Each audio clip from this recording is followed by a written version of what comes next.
Welcome back, everyone. I'm here with Danielle Ackley-McPhail, and we're going to talk a little bit about Systema, Paradoxa, cryptozoology, and other goodness. Welcome, Danielle. Can you tell the audience a little bit about yourself, where you're from, how you got started in this racket? Well, publishing or cryptids?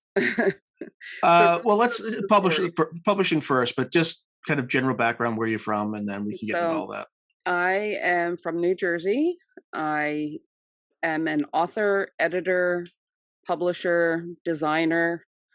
I've worked in publishing for over 30 years and have virtually, even before I became a publisher, done virtually every job there is in the field.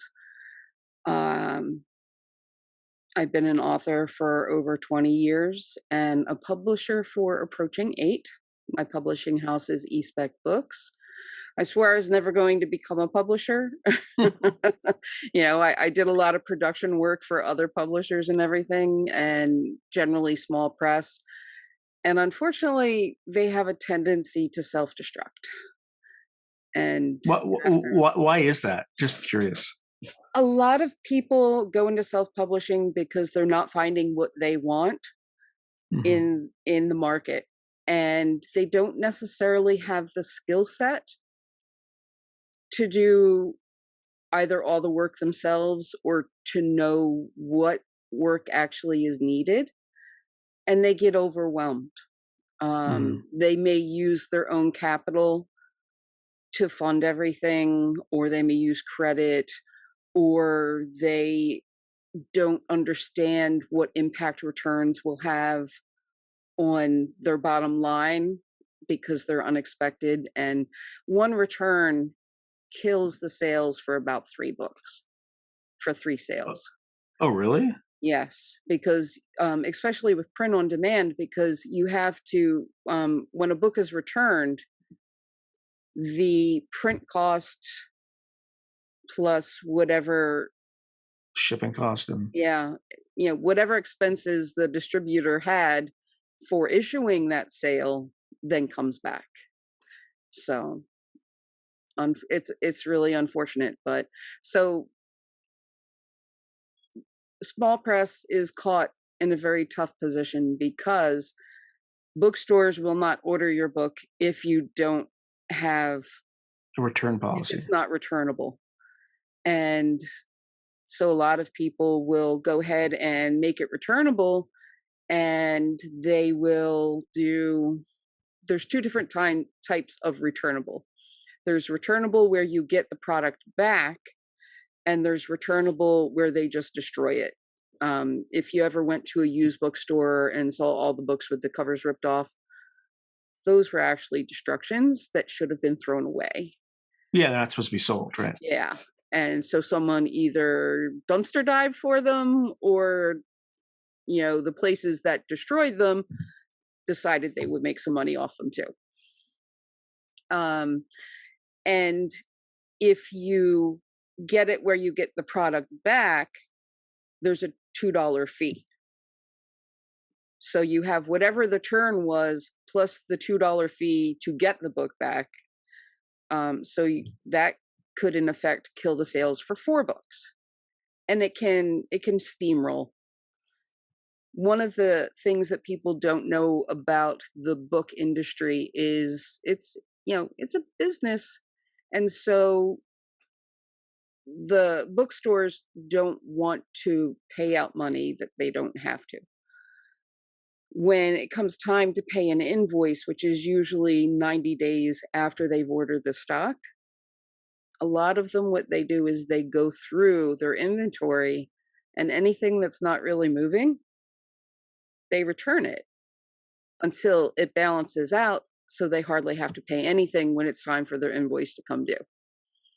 So they're making the sale on the books that are popular and sending back, the things that they were just filling the shelves with. And a lot of times they will then go back and reorder stock. For the same books that they returned. Potentially. And so it really is painful for small press I've been rather fortunate. So I don't court bookstore sales. Do you use I like Ingram Spark or something like that? I use Ingram Spark, so bookstores can order our product, but I don't set my discount or my prices specifically to make it attractive to bookstores.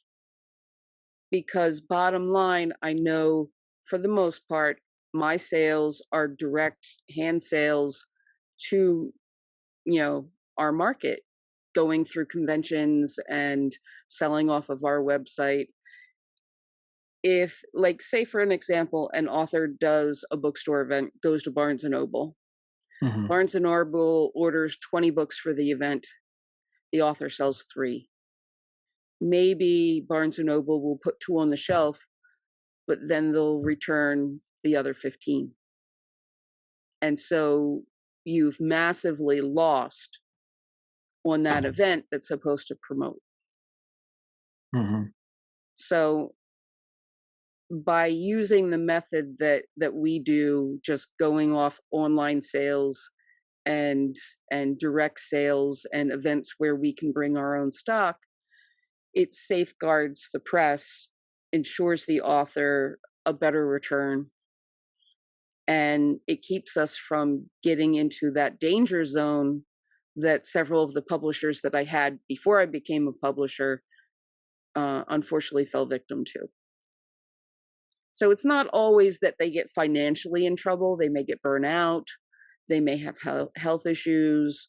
They may just not have the business sense or understanding of what it takes to be a small press publisher, filing the taxes, sales tax, distribution, royalties. It's a lot of work. Even if you farm out the production work, Hmm. um, it's a lot to take on, and not everybody is prepared for that. And eSpec is sorry. no, go ahead. Go ahead. eSpec is fortunate because between myself and my husband, Mike McPhail, um, who co-owns the company with me, we have all of the skills to do complete production by ourselves. I do design and layout on the interiors. He's our graphic designer. We, Mike worked in the printing industry, and like I said, I worked in the publishing industry formally for 30 years before I even became a publisher, practically. And where did you work for that first 30 years in publishing? Like what Uh, places? um, One of the key things about publishing is we make books, not money. And that goes Right. for every part of the industry. First, I worked for a publisher called Plenum, Hmm. and they were a medical publisher down in the Village. I worked for Jupe and C++ Magazine, which is a computer programming magazine, also down in the Village. I've worked for a reprint publisher called BBS Publishing. I've worked for Random House. I've worked for Music Sales Corporation, which had two branches. One was licensing rights, and the other was music related books, whether biographies or how to's or other such things, sheet music books, a wide variety. And then my last job in publishing was Walters Clore, which was a medical publisher. And when did you decide to take the leap to start your own publishing company? um, I had a couple of publishers go under on me, and I was with a New Jersey publisher, which I won't name just because, I'm not airing their laundry Right. to point them out. But I was formally their production department. And part of that meant that, pretty much whatever project I wanted to do would be done. Not ahead of other things, but like if I took an anthology idea that I wanted to do, or if I had a novel or something, they had like 15 books of mine between novels and short story collections and anthologies I edited. And they unfortunately got into the financial trouble because of using personal funds and not separating their business finances from their personal finances, and massive returns.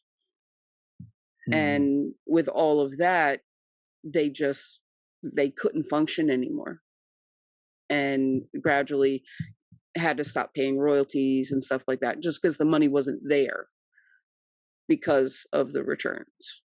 And so before I had to make the hard choice of not staying with them while they were still functional, I do a lot of conventions, so I have a lot of connections, meet a lot of people in the industry at all different levels. And previously, I would bring opportunities to my publishers, whether it's a novel that someone wanted to do, or in the anthologies I was doing, I have some pretty big name authors that participated. And I no longer felt like I could do that in good conscience because I didn't know how stable the house was anymore. And so in 2014, I participated in, at that time, the highest grossing publishing Kickstarter that had ever been. It was through Silence in the Library Press, and the anthology was Athena's Daughters. They raised over $44,000. And I learned a lot in that campaign. Primarily before that, I just saw no way to even be a publisher if I had that desire, because I didn't have a lot of capital myself, and it just didn't seem viable. But Kickstarter has revolutionized small press and indie publishing for those that understand how the structure works and how to run a successful campaign. And the latest one, publishing one, was what, 41 million?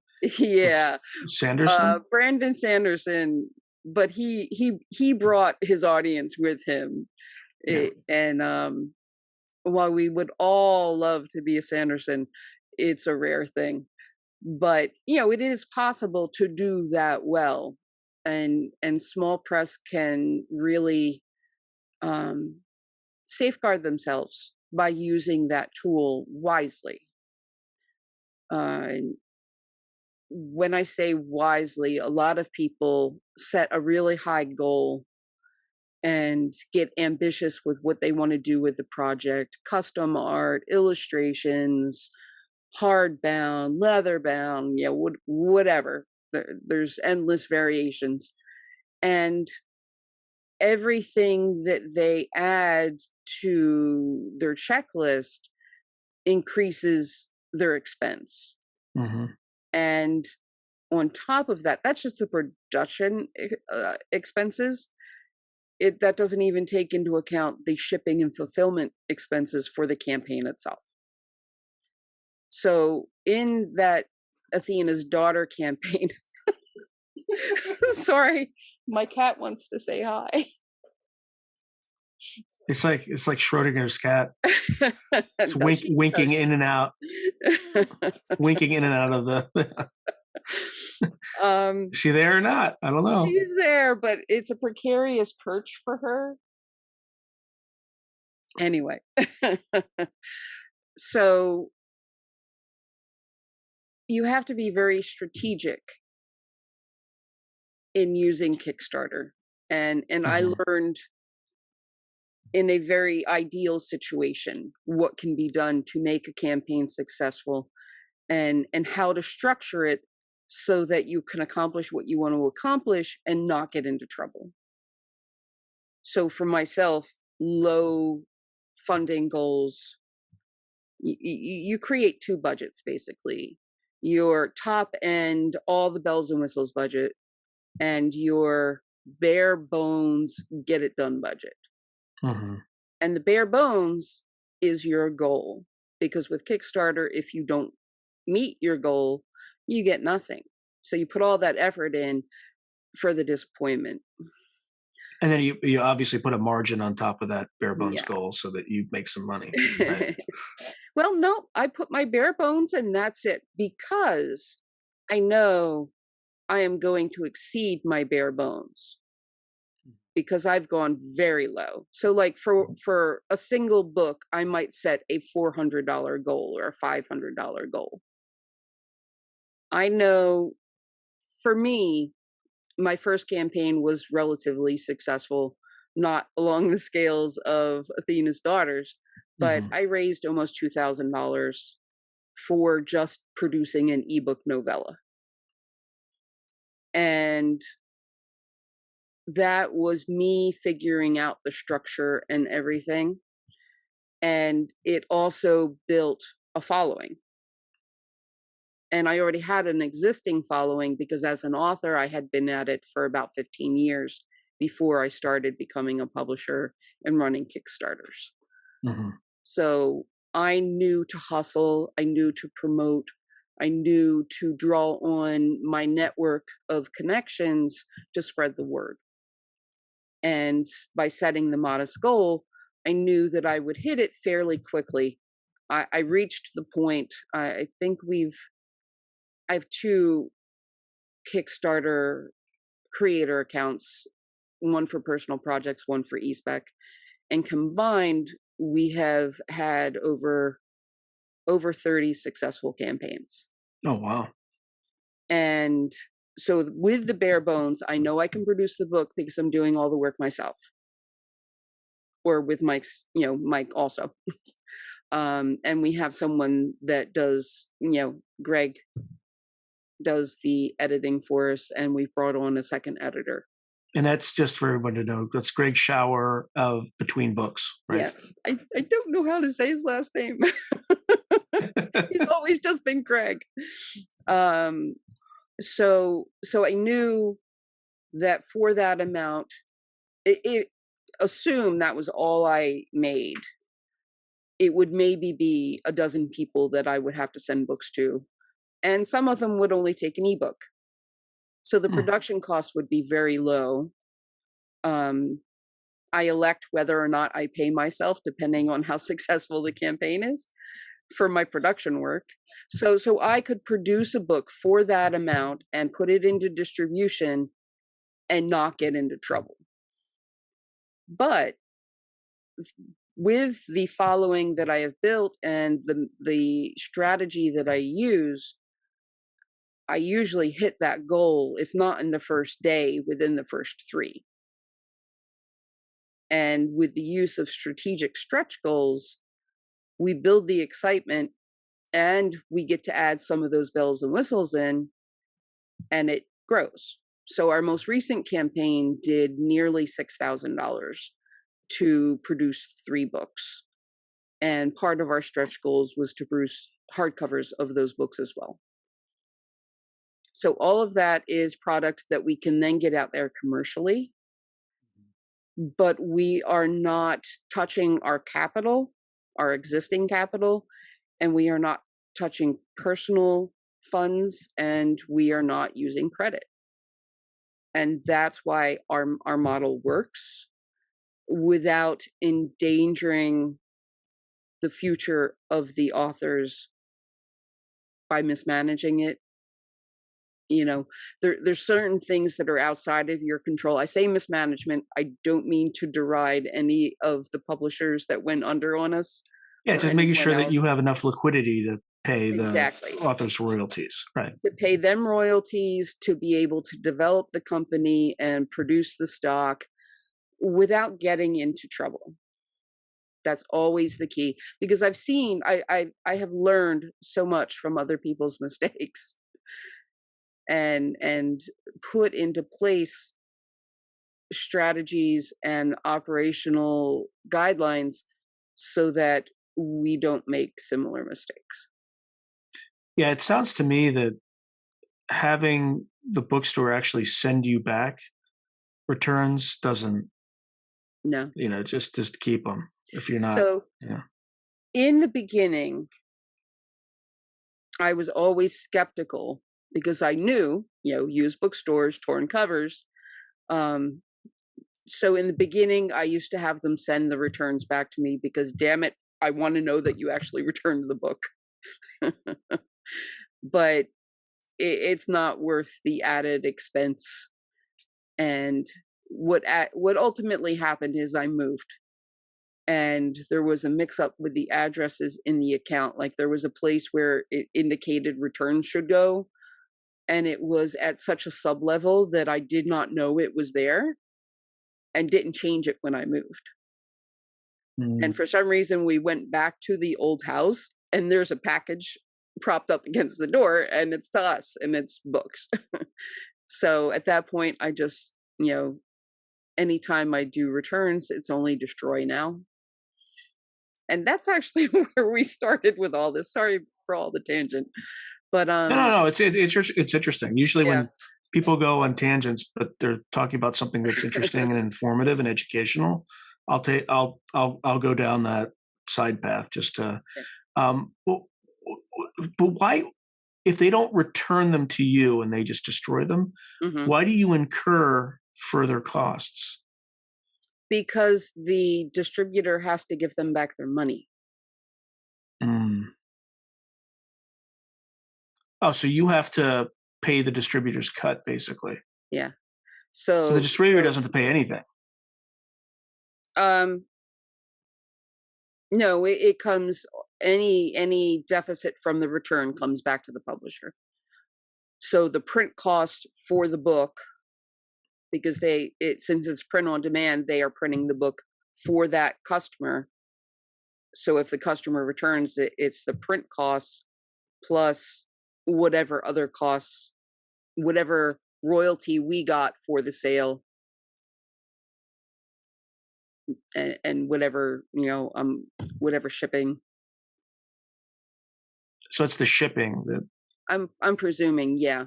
They don't that, break it down for you. of course, they don't. Yeah. It's maybe they do, it's just on a sub level.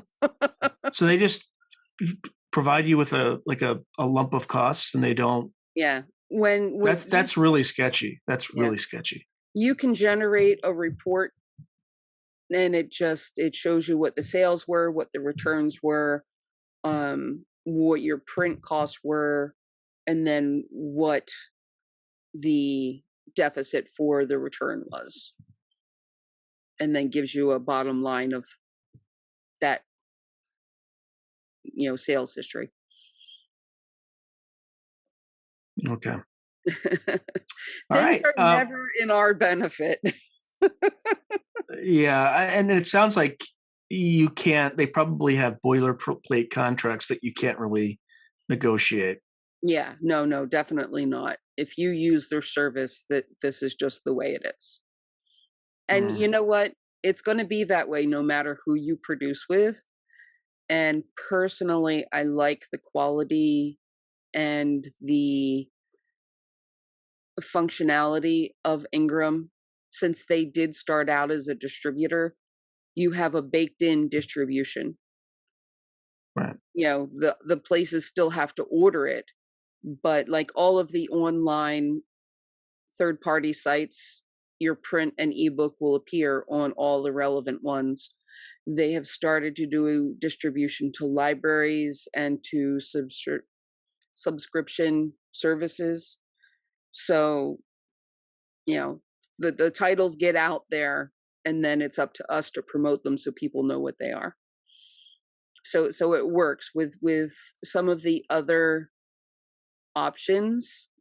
It's much more limited, and if you want that diversity of distribution, there's an extra charge, and the quality produced is not as good.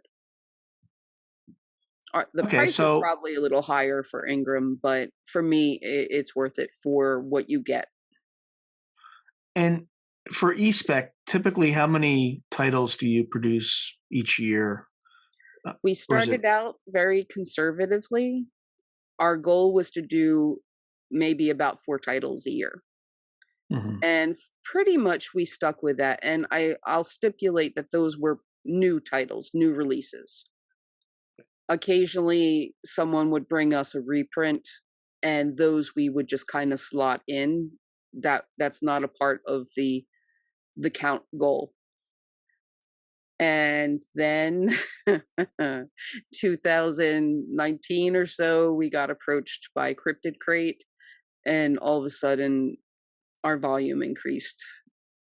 And Yeah, I was about to ask because you're doing more than 4 of those. Well, I guess if you're only doing 1 a quarter, that's 4 in addition to the 4 you've already. Yeah.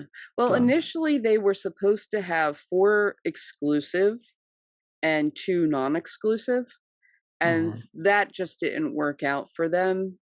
The first one that they tried, they did digital, and they paid for like 300 codes, and pieces of paper tend to get lost in the box, meaning people don't pay attention to them. Right. So a lot of people didn't download the digital content. So for them, it was like, well, I guess that didn't work. But they pay enough for the books that if they put a physical book in a non-exclusive box, it really cuts down on the budget for what they can put in to fill it out. So I guess that's not really cost worthy for them. But now that you mentioned the Cryptid Crate, let's talk about Systema Paradoxa. Yeah. Like, how did that start? I know you said they approached you, but talk through the inside baseball of that. That sounds like an interesting story. So I will preface this by saying I didn't know this at the time, but individuals involved with Cryptid Crate are friends of Greg's. Pretty much everybody in Delaware is friends of Greg's. Yeah, he's a great guy, right? And Cryptid Crate, the parent company is Box Mountain, and they have 3 different subscription services: Cryptid Crate, Pips Mountain, which is a dice subscription box, and Maker Box, which is for 3D filaments. So you get samples of different types of filaments, different types of effects, that type of thing. Yeah, say more. I'm completely ignorant. So what is a 3D filament? For 3D printers. I got it. Okay. The filament that you actually use to print. There are a lot of different materials. There's different effects. Some of them have, varying prices and varying success rates. So this is a way for people to try different filaments and decide if something will work for them. Okay, so filament, it's not the material that's printed. It's the material they print. Oh, it's a material. From. Yeah. Okay. So think of it as a spool,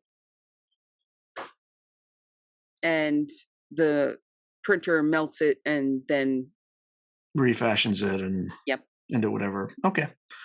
All right. So sorry, I didn't mean to interrupt. I had to ask because I might not be the only person who's like, oh, what? I'm sure they're glad to have that content out there too. So no problem. But one of the problems is there are so many cryptids accounted in the world, and there's maybe a dozen, 2 dozen that are well known.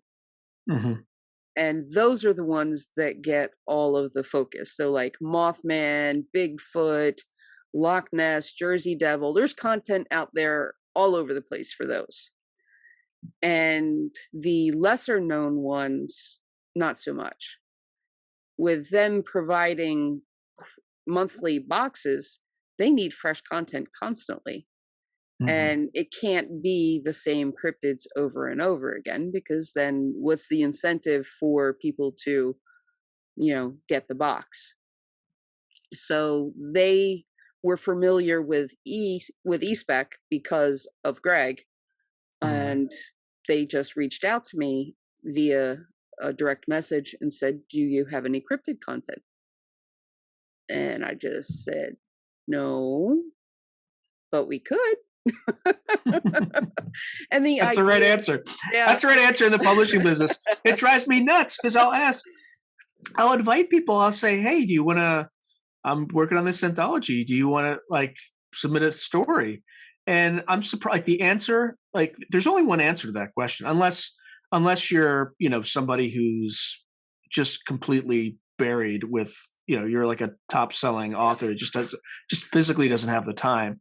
But if you're somebody who's kind of a mid-list or even a relatively unknown author, Mhm. the answer is there's only one answer. It's yes. Right? Like What do you just want? you just find a way. And I've been very surprised that there's some people who are just like, too big. It's just like, Yeah. I think like, a lot of times it's confidence level, I think. They're not used to writing short, or they just don't know if they can pull it off. But yeah, I get what you're saying.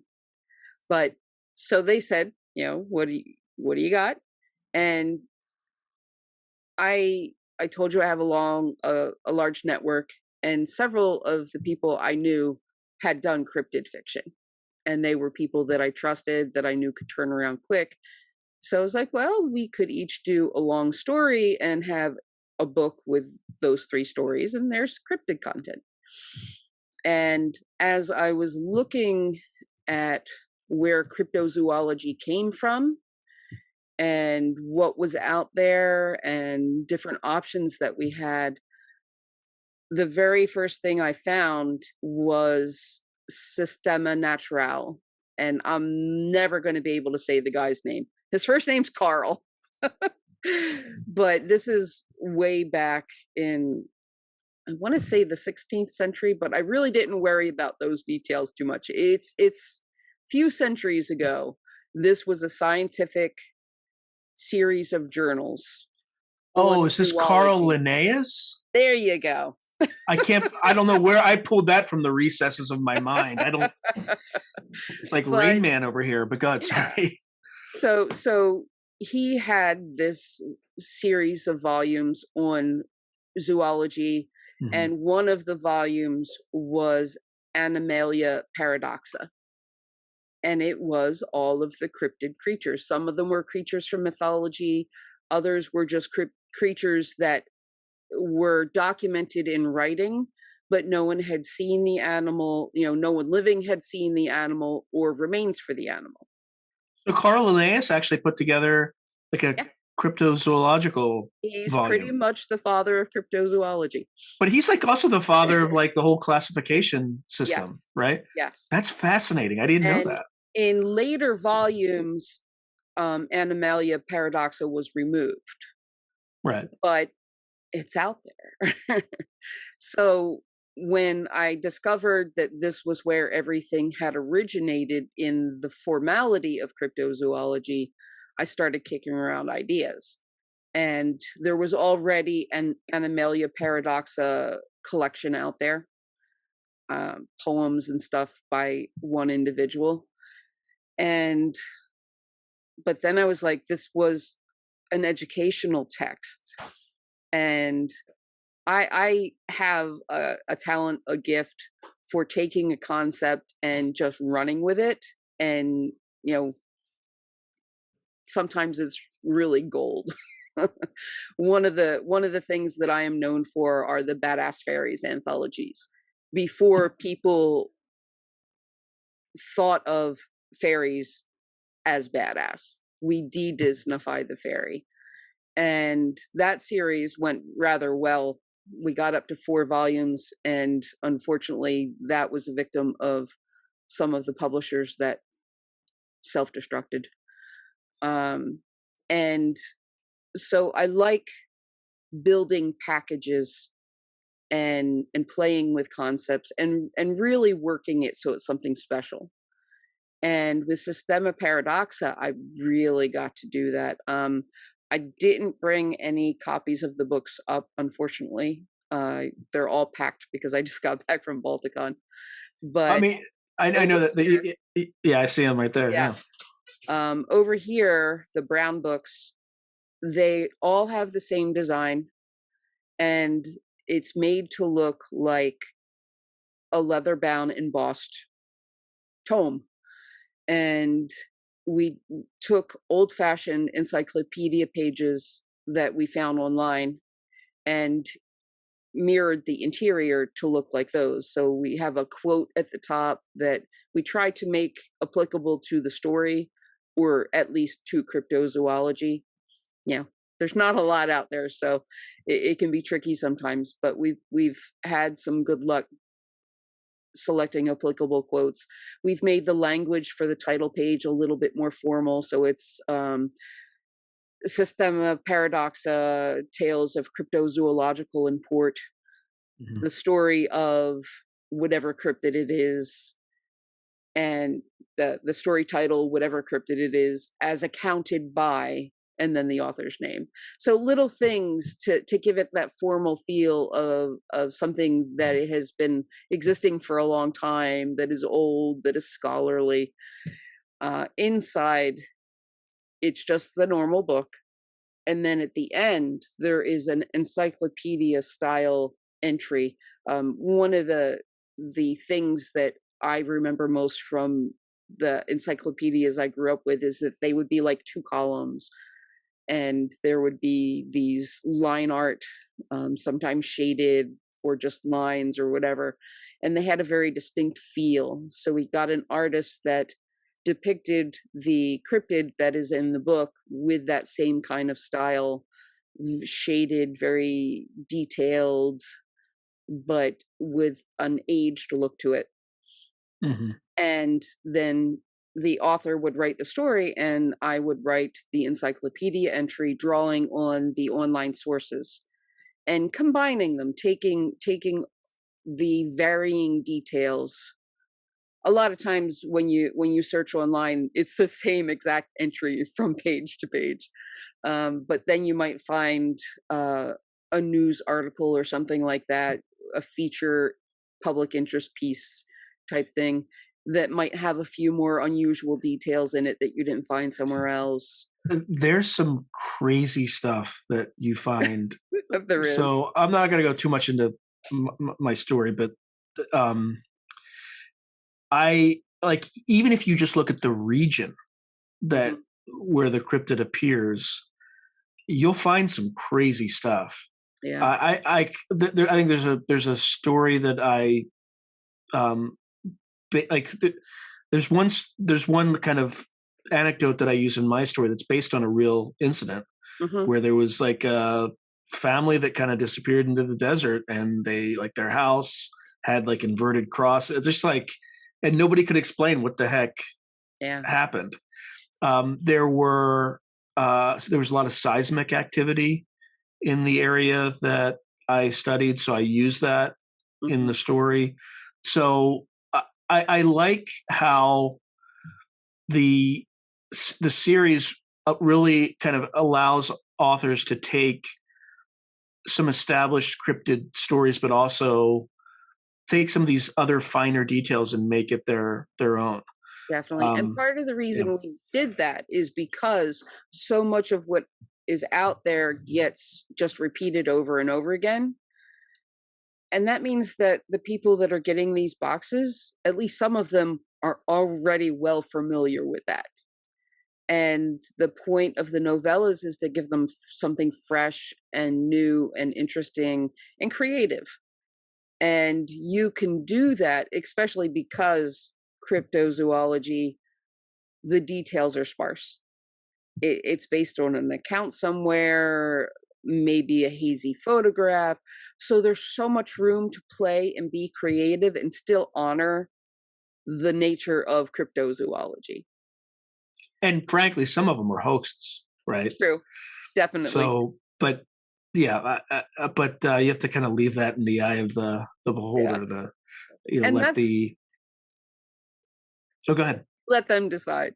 That's one of the reasons that we do the encyclopedia entry based on the content that's out there rather than the story itself, and share the varying viewpoints that we find online. So we will mention the details that are canon for that cryptid, but also the theories of, well, why did people believe this, or what could be the scientific explanation. So we address both parts without making a decision either way. We just Right. put the details out there for the people that are curious. And that's one of the reasons that Cryptid Crate wants us to go for the more obscure cryptids, so they have a variety of things, and so that they are drawing people in because they're learning about all of these different things that they didn't know before that they find interesting. And how many volumes have you done at least? So just for the audience, this interview will appear on October 21st. So it should be October 21st or later when you're watching this. But right now it is May 31st that we recorded this interview. So as of May 31st, how many volumes are there, and what are the cryptids that you guys have covered so far? There are 13 that have completed production, and there are another 4 that are in the midst of production. Of those, 11 have officially published. We have done, by John L. French, we have the first volume, which is When the Moon Shines, and that is Snallygasters and Dueo, which are regional to Maryland.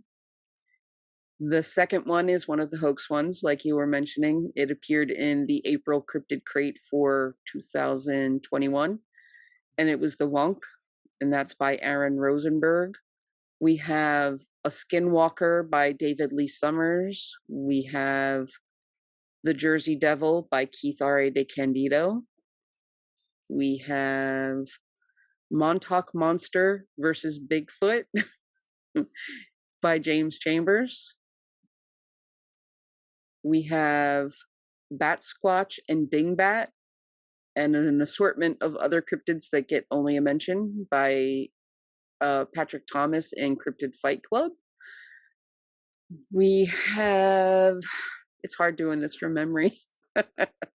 We have Sewer Slime, or Sewer Blob, depending on the account that you find, by Anton Kukul, and that's Alone in the Muck. Mm-hmm. We have El Cato. It's a more of a mythos-based one of 2 cursed wolf brothers by Robert Waters, called Eyes of the Wolf. We have Found Footage by Mary Fan, which is Mantis Man. And we have Chessie at Bay, which is the Chesapeake Bay sea monster, again by John L. French. Mm-hmm. And one more, Bessie the Lake Erie sea monster by Carol Geisander. And I can't tell you mine yet. So those are the first 11, right? Yes. And then there's almost in order. Okay, and then there's yours, and it's probably the 13th is mine. Yes. Which is, it's in Lone Pine, so which is it's in Lone Pine, California. I took a little expedition back there. I actually posted, I had a blog post about this secret trip that I took. Oh, cool. To Lone Pine.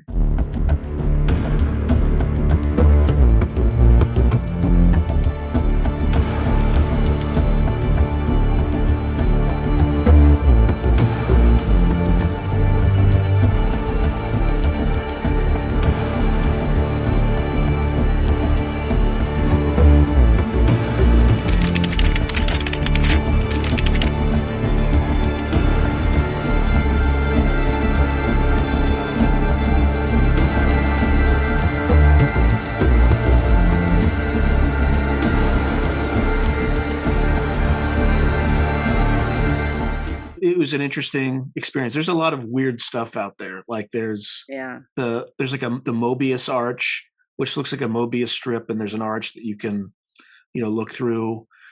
And it's just, it's a beautiful area, but it's and it's at the base of Mount Whitney.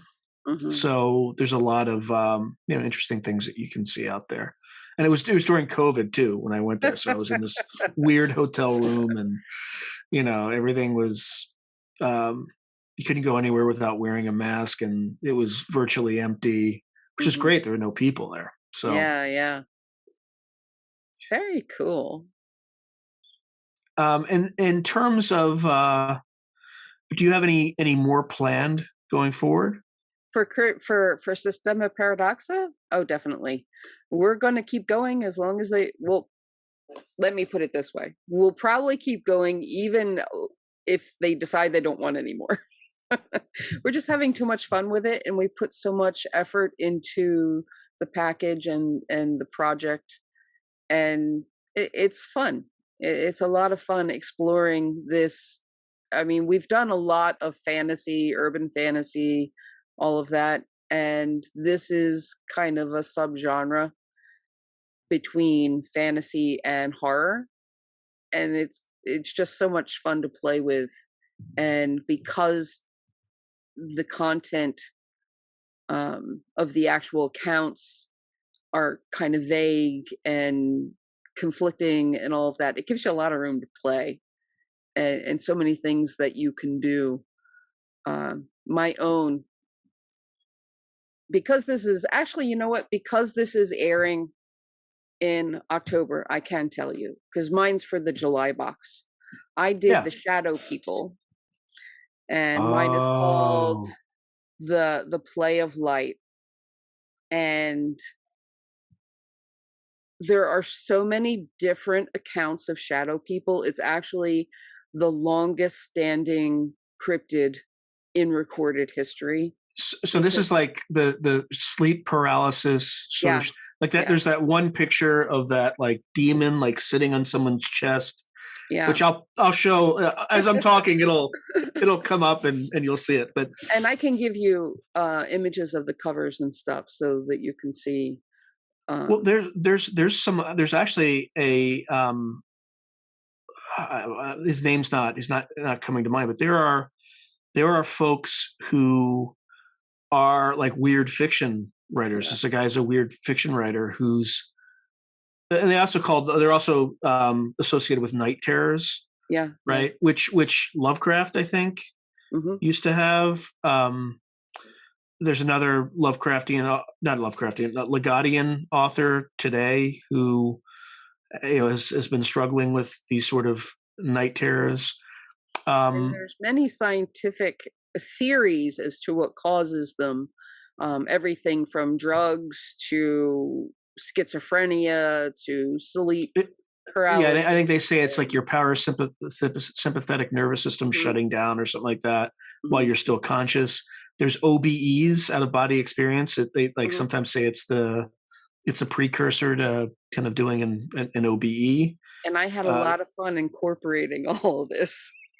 Yeah, it's all of this have made it into the book. Some people think that they're actually entities, like tricksters, things like that. The Shadow People, just what they are, there are so many theories that they're demons, that they're angels, that they're time travelers, that they're extraterrestrials, that they're trans-dimensional beings. There's so many different things, and I had a lot of fun playing with the concept of a curtain wall between all these different dimensions and planes, so that every single one of those concepts was correct, and they each came from a different place. And this is where I did a little bit of brainstorming with my husband. The aurora borealis has different colors, and it has that curtain effect. And so my theory is that each color of the aurora is actually a different plane. Like when a curtain moves and it comes up against another curtain or something. And so part of it is more visible, more dense, or whatever. Well, you could also think about it, if there's different colors in the aurora borealis, like each color has a frequency. So if you have a different dimension, it's just resonating at a different frequency, just as color resonates. I don't know. I'm just throwing it out there. Right. So when, and the aurora borealis, they say that it's solar activity, like a solar storm, that causes the effect. But there are plenty of times when there's absolutely no solar activity to be registered, and yet you still have an aurora. And they're not just at the poles, they happen everywhere. It's just that at the poles is where they're the most visible. There was even a time quite recently when it was as far down here as New Jersey. The weather was crappy. I couldn't see anything, but they were projecting that the lights would be seen this far down. So in effect, if the aurora was actually the dimensions touching so that people could either, I don't have it that you can cross, at least not usually, but those dimensions touch, and so people from one dimension can be felt or impact through the curtain depending on what color frequency is visible. Interesting. Well, I did something similar for mine. There's a little bit about wormholes, right? And again, I just made it up, right? I was just having fun. And then I did an interview, which again, by the time this airs, the video will have been aired, or would have been published. So I did a series of interviews with a guy named David Morehouse. Are you familiar with him? I'm not. So he was part, and he's totally legit, because I spent 5 years in the military, and his first, I guess, 8 years of service, he was a company commander in the 82nd Airborne. He was he commanded a Ranger company, and like he speaks the language, the lingo. Like without fail, he's like in an interview, he's talking about, I looked over to my RTO, and I'm like, for the audience, that just means radio telephone operator, like just literally like totally legit. But he was supposed to be a general's aide to an Italian general. He was supposed to go to DLI, the Defense Language Institute in Monterey, and they found somebody sooner who could speak fluent Italian, so his assignment got canceled. So the long and short of it is, he got put into this special access program, and he had a bit of a, he was kind of hitting the helmet with a machine gun round, and he had sort of a vision, but he kind of kept it quiet for obvious reasons. He didn't want everybody to think he was crazy. So he goes to this special access program. They remove his records. They put him on this something called the Dasher file, where if you're in the Army, they can't find your record anymore. And he works for some offshoot of the ISA, which is this, sometimes goes by Grey Wolf, Task Force Orange, more recently, not when he was there. But it's kind of the Army's version of the CIA, basically. And there's a psychologist that he's talking to, because he hasn't really been assigned yet to a specific special access program. And he goes through 2 polygraphs. The first polygraph he passes fine. The second polygraph rings an inconclusive. And so he kind of like, because he's nervous about this thing, because he's not telling him about it. Yeah. So he finally says, look, I haven't said anything about this because I don't want to be committed, but I had this experience. And he's, because the psychologist always talks, was talking to him and interviewing him. And at the end of every interview, it's like, is there anything else you want to tell me? Right? Very subjective. Do I want to tell you? No. So he does. And the guy smiles when he says it. He stands up and he pulls out this file. It's called Project Brill Flame. And he's like, why don't you read this tonight and come back to me in the morning with what it is? So long and short of it, I'll get to how this links up to wormholes eventually, but he reads the file and sees kind of the early remote viewing missions, particularly in the Iranian embassy and things like that, because when the hostage crisis happened in 1979, while on site they may have had a floor plan, the U.S. government did not have a floor plan. They had no idea about the layout and things like that. So they had to use remote viewing techniques, which is basically, it's not out of body experience, but it's transferring or projecting your consciousness somewhere else in space and time, and kind of slowly opening that aperture of insight. And then there's actually a very specific process where you receive coordinates, you draw a signal line, and then you start with kind of a 6-stage process. It's very protocol driven, as the military would be for something, even something as esoteric as this. Yeah. It's not always accurate, doesn't always work, but it is far more accurate than you would think, right? It would be like 60%. Cool. I'm just kind of guessing. So anyway, he ends up working in that program, and he's the guy who blew the lid on it, or blew the lid off on it in a book called Psychic Warrior that you can find. But anyway, I did a series of like 7 interviews with him. In the 7th interview, these remote viewers were finding, they kept going back to this terrain feature in New Mexico. Mm-hmm. So, and they kind of had a theory, and this is kind of going into borderline crazy town, but this is real. This happened. They took a physical trip to investigate what this terrain feature was.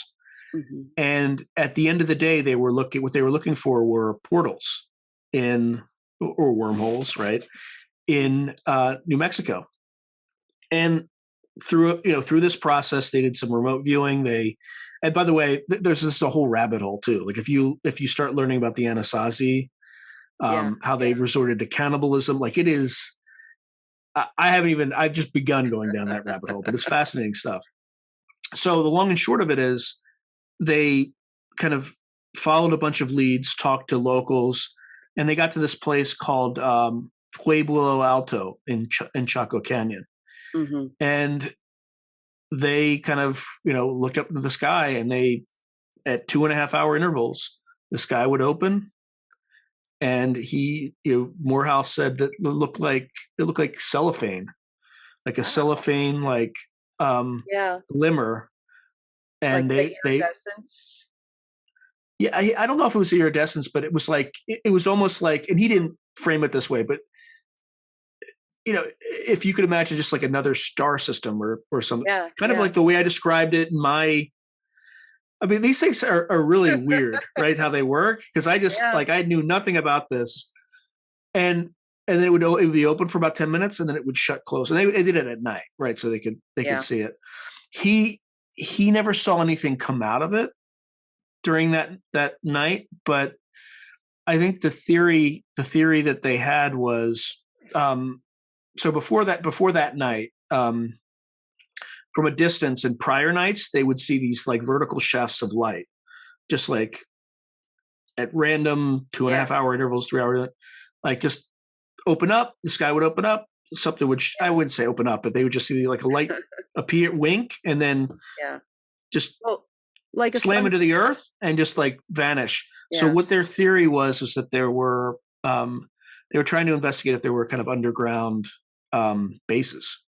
Okay. For extraterrestrial activity. I don't know what they found. I don't know how much farther it went, but he said after they did that expedition, somebody had reported crews that had gone in that area that had all this equipment and were focused on the sky.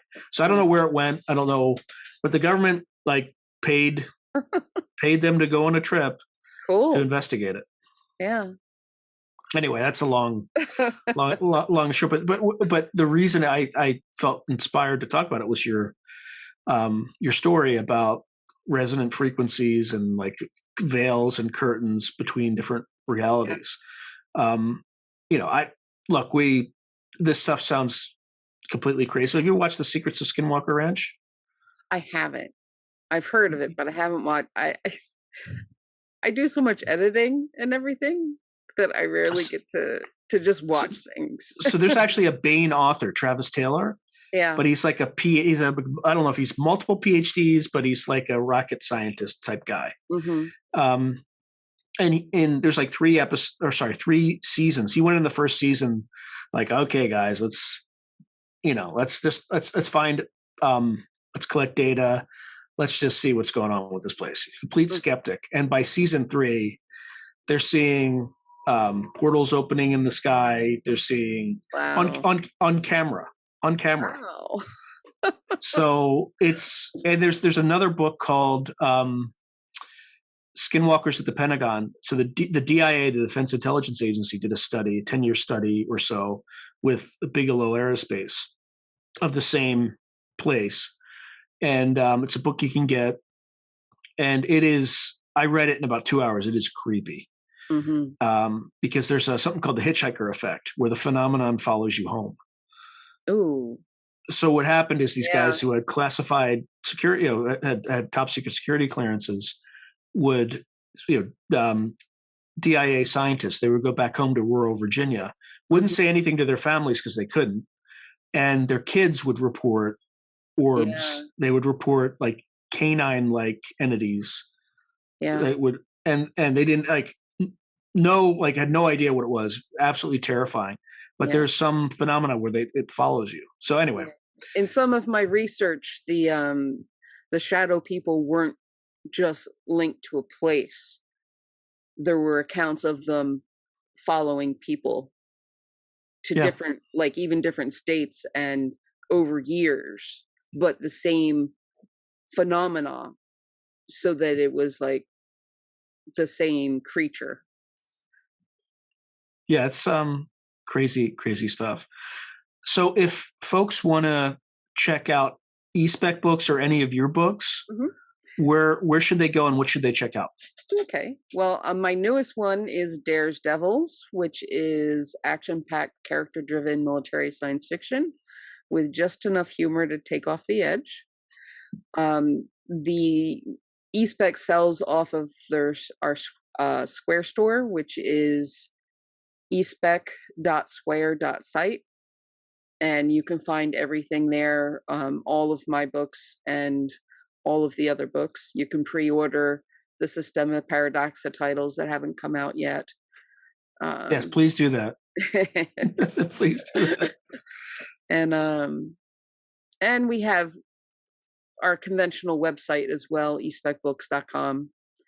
I have my own website, but it doesn't get much activity. Meaning I don't get to update it that much. I endeavor to update it, but I wear way too many hats, so it's a very sporadic thing.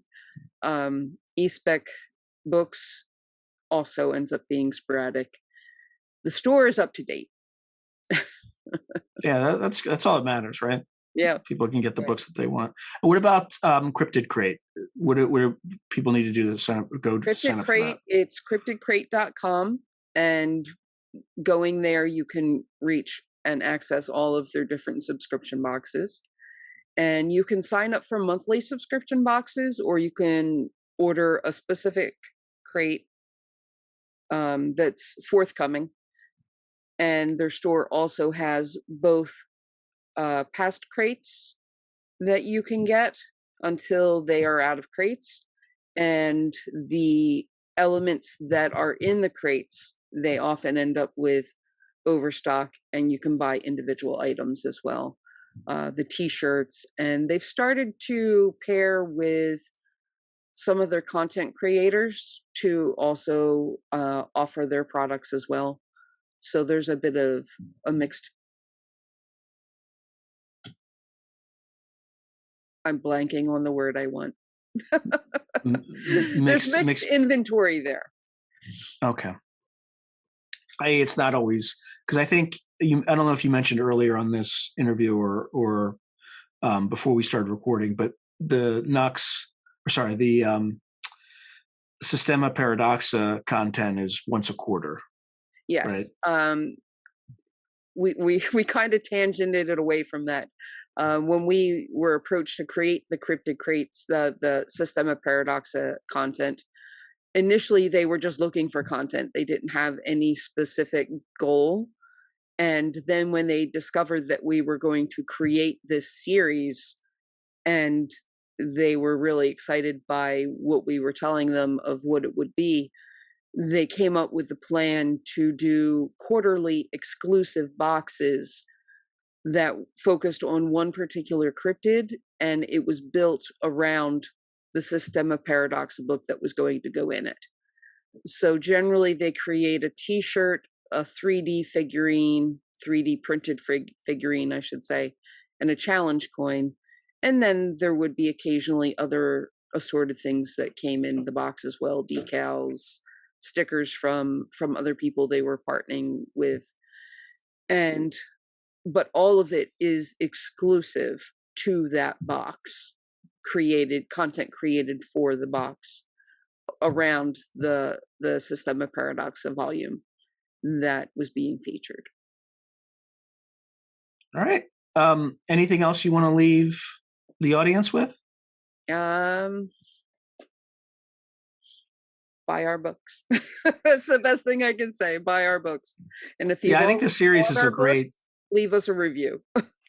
Yeah, I think the series is a great series. I think I really like how it's coming together, and even if you can't, even if the Cryptid Crate is sold out for that particular volume, you can still get the volume on Amazon or like any other place where books are sold, I think, right? Yeah. The nice thing is that they're only exclusive until the box they're featured in ships. Once all the subscribers have their box, because the point of subscription boxes generally is that they are surprise content. You don't know what you're going to get. And it's just a nice little surprise that you get once a month for yourself or someone gets for you. And then that's why all of our Systema Paradoxa books release on the 21st of the month of whatever their publication month is, so that the subscribers have a chance to get their boxes. Well, the good news is mine's out today. So, I mean, not today, but when this appears, as of this airing. Yeah, as of this airing, it will be available. So, all right. Well, thank you very much, and thank you. Hopefully, we'll get a good update and see how this whole program's going. Definitely. Talk to you soon. Bye. If you enjoyed this video, hit like and subscribe, and I'll see you next time.